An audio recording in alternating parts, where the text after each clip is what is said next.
Pessoal, nossa próxima questão de funções sintáticas aqui, ela vai perguntar sobre 3 funções sintáticas diferentes. Então, é uma questão que, né, exige um conhecimento mais amplo das funções sintáticas.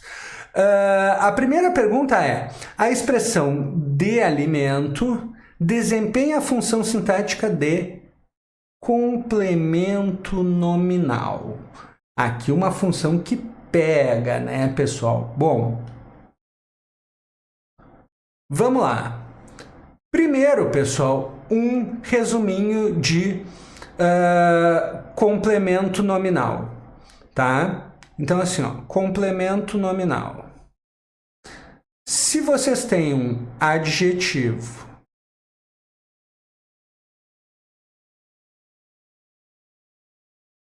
mais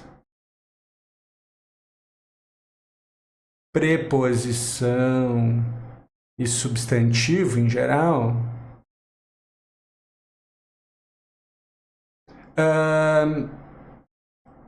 isso aqui é complemento nominal. A mesma coisa com um advérbio.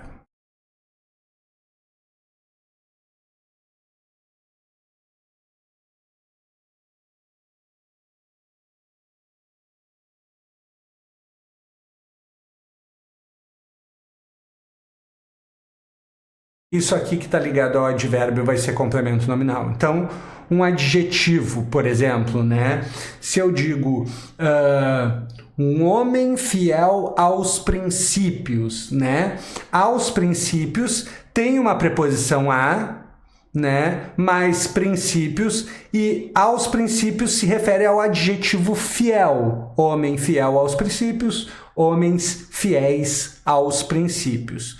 Isso vai ser um complemento nominal. Um termo preposicionado ligado a um adjetivo vai ser complemento nominal. Assim como se eu disser que uma pessoa mora longe ou que ela mora longe do centro, esse do centro que se refere ao advérbio tem a preposição de e o substantivo centro. E isso vai ser basicamente um complemento nominal.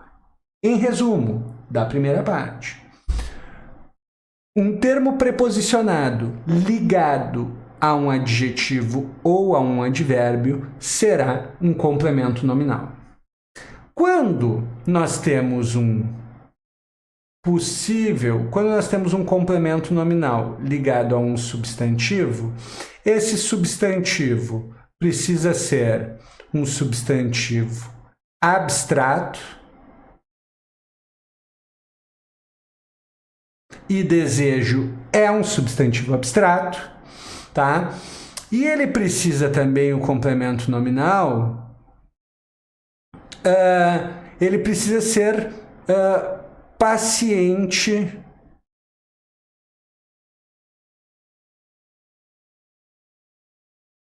da ação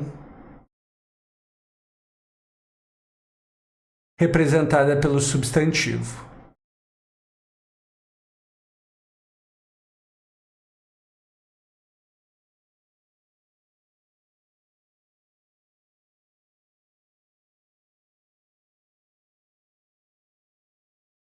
Substantivo. Então, como é que a gente vai entender essa segunda parte, pessoal? O que acontece? Muitas das vezes, nós vamos ter um substantivo que ele veio de um verbo. Como é que eu faço para transformar o substantivo desejo em um verbo? Eu vou ter o verbo desejar. E esse termo aqui vai perder a preposição, desejar alimento. Então vejam que na correlação nós temos desejar como um verbo transitivo direto e alimento como objeto direto. Isso aqui nos define que de alimento é um complemento nominal. A gente tem fenômenos semelhantes. Se a gente for pegar um verbo observar a lua, E transformar em observação da lua será um complemento nominal, né? Vender o carro, se a gente transformar em venda do carro, vai ser complemento nominal também. Perfeito? Então, os substantivos eles têm essa correlação. Se o termo que está ligado ali ele não é paciente da ação e sim agente da ação, né? Aí não é um complemento nominal, é apenas um adjunto adnominal. Perfeito? Tá? Então, a nossa primeira afirmativa aqui de complemento nominal, ela está correta, verdadeira. Vamos para a segunda. A expressão por seus cabelos, braços e colo desempenha a função sintática de agente da passiva. Pessoal, para ter agente da passiva, nós obviamente precisamos ter voz passiva. O que quer dizer voz passiva, meu povo? O sujeito não realiza, e sim sofre a ação verbal, tá? E o agente da passiva, evidentemente, precisa ser quem age, quem faz a ação. Ele precisa ser quem realiza a ação. Vamos ver ali na nossa frase. Então, ó, aquelas flores eram depois solenemente distribuídas. Então, vejam, ó, aquelas flores eram distribuídas. Quem é o sujeito? Quem é que eram distribuídas? Aquelas flores. Agora, o sujeito, ó, aquelas flores é sujeito. O sujeito, aquelas flores, realiza a ação de distribuir ou sofre a ação de ser distribuído? Sofre a ação, né? Alguém é que distribui as flores. Elas sofrem a ação de serem distribuídas por ali. Então, a gente tem uma voz passiva. É um sujeito paciente. A primeira das duas exigências ali que a gente fez está ok. Né? O sujeito não realiza a ação, ele sofre a ação, então nós temos uma voz passiva e, quiçá, tenhamos aí um agente da passiva. Então tá, aquelas flores eram depois solenemente distribuídas por seus cabelos, braços e colo. Pergunto eu para vocês, pessoal, cabelos, braços e colo fazem a ação de distribuir? Eles são os agentes da voz passiva? Imaginem comigo se eu digo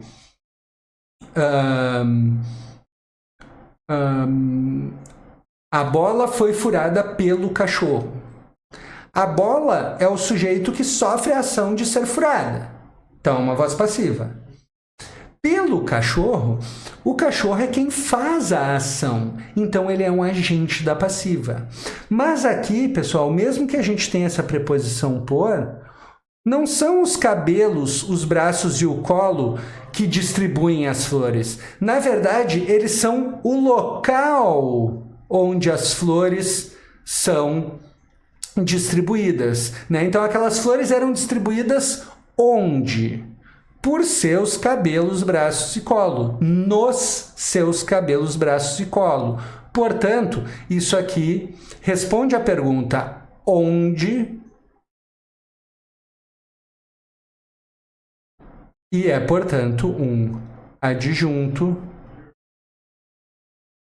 adverbial de lugar, pessoal, tá? O que nos leva a obrigatoriamente colocar aquele F bonitão ali, tá? Falsa essa afirmativa. E depois a expressão os nossos sonhos desempenha a função sintática de objeto direto. Pessoal, sempre bom lembrar aqui, ó, objeto direto a gente vai encontrar da seguinte forma. Encontra na ordem, a ordem é a seguinte. Encontra primeiro o verbo, depois o sujeito do verbo. Encontrou esses dois, pega eles e coloca na sequência. O sujeito, o verbo, mais As perguntas que pode ser quem, caso seja uma pessoa, o objeto, ou o que, caso seja uma coisa, um animal e tal. Né? A resposta disso aqui vai ser sempre o objeto direto. Certo? Então, vamos ver ali se os nossos sonhos é sujeito. Sujeito não, objeto direto. Tudo tinha de ser muito rápido, antes que a nuvem derretesse e com ela também se esvaecessem os nossos sonhos. Pessoal, questão difícil essa aqui, tá? Então aqui, ó, nós temos se esvaecessem. O que é que se esvaecessem? O que é que ia se esvaecer aqui, pessoal? Os nossos sonhos. Aqui nós temos a chamada voz passiva sintética.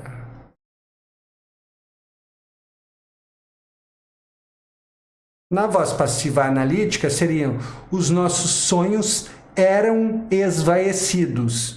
O sujeito paciente nas duas vozes passivas é justamente os nossos sonhos. Então, não, os nossos sonhos aqui não é um objeto direto, e sim um sujeito paciente.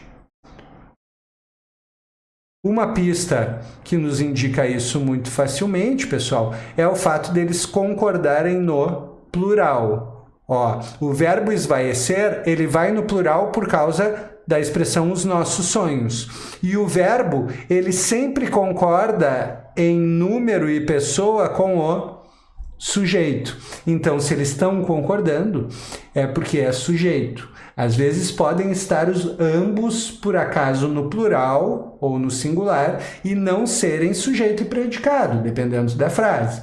Mas aqui é mais uma observação que corrobora para a nossa tese de que é o sujeito, né?